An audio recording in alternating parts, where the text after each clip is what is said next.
Assalamualaikum warahmatullahi wabarakatuh. Salam presisi, saya Bribtu Konaifani dari Satuan Lalu Lintas Polres Subulu Salam, yang saat ini berada di pos pelayanan Natal dan Tahun Baru Kota Subulu Salam dalam rangka Operasi Lilin Selawah tahun 2022.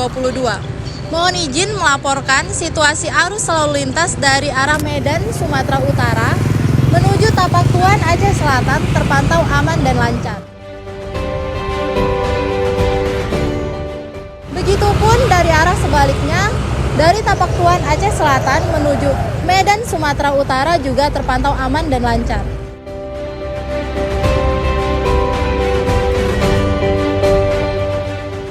Bagi warga Kota Subulu Salam dan sekitarnya yang mengisi liburan tahun baru,